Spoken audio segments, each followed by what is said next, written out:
If you have a custom font that you wish to use within your production, it's possible to do so with the QuickLink switcher.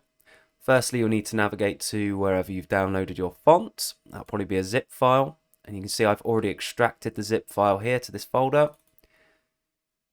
And then within the folder, if you select the font that you wish to install, I'm going to install the TTF file here.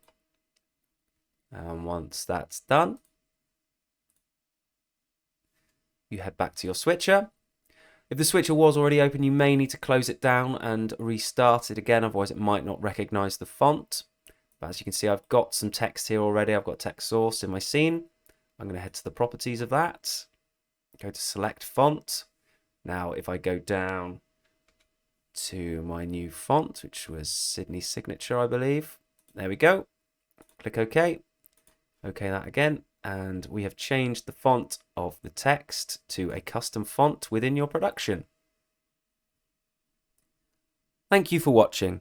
You can access other instruction videos on our YouTube channel or by navigating to support.quicklink.tv.